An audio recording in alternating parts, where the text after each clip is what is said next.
ایک شہر میں ایک بہت بڑا تاجر رہتا تھا۔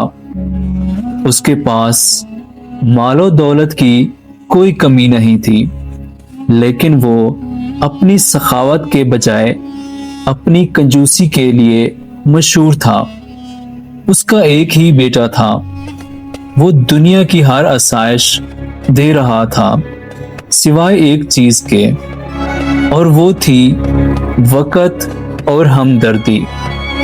ایک دن اس تاجر کا ایک پرانا دوست اس سے ملنے آیا۔ باتوں باتوں میں اس نے پوچھا، یار اتنی دولت جمع کر رہے ہو، کبھی سوچا ہے کہ مرنے کے بعد اس کا کیا ہوگا؟ تاجر نے ہنس کر جواب دیا، میرا بیٹا ہے نا، وہ اسے سنبھالے گا۔ میں نے اس کے لیے اتنا چھوڑ جانا ہے کہ اسے کبھی کسی کے آگے ہاتھ نہ پھیلانا پڑے۔ کچھ سال گزرے، تاجر بیمار ہو گیا اور اسے لگا کہ اب اس کا آخری وقت قریب ہے۔ اس نے اپنے بیٹے کو بلایا اور ایک وصیت کی، بیٹا جب میں مر جاؤں تو قبر میں اتارتے وقت میرے پاؤں میں یہ پرانے پھٹے ہوئے موزے پہنا دینا، یہ میری آخری خواہش ہے۔ بیٹا حیران ہوا لیکن وعدہ کر لیا۔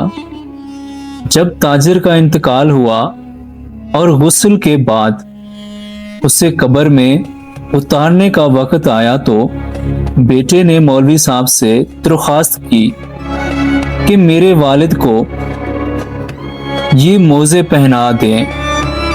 مولوی صاحب نے صاف انکار کر دیا اور کہا، بیٹا اسلام میں کفن کے علاوہ کچھ بھی لے جانے کی اجازت نہیں ہے، چاہے وہ ہیرے جوہرات ہوں یا پھر یہ معمولی سے موزے۔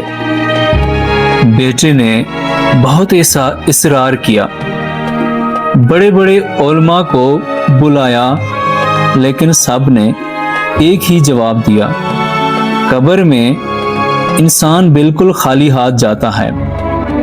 اسی وقت بیٹے کو اپنے باپ کا ایک خط ملا جو انہوں نے مرنے سے پہلے لکھا تھا۔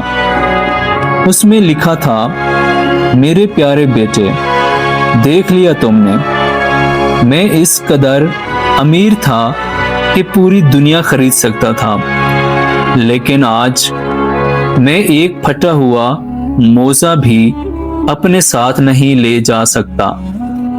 اس لیے زندگی میں مال سے زیادہ انسانوں اور نیک اعمال کی قدر کرنا، کیونکہ آخر میں صرف وہی تمہارے کام آئیں گے۔ آئی ہوپ کہ آپ کو یہ کہانی ضرور پسند آئی ہوگی۔ ملتے ہیں نیکسٹ ویڈیو میں، تب تک کے لیے اپنا خیال رکھیں۔ اللہ حافظ۔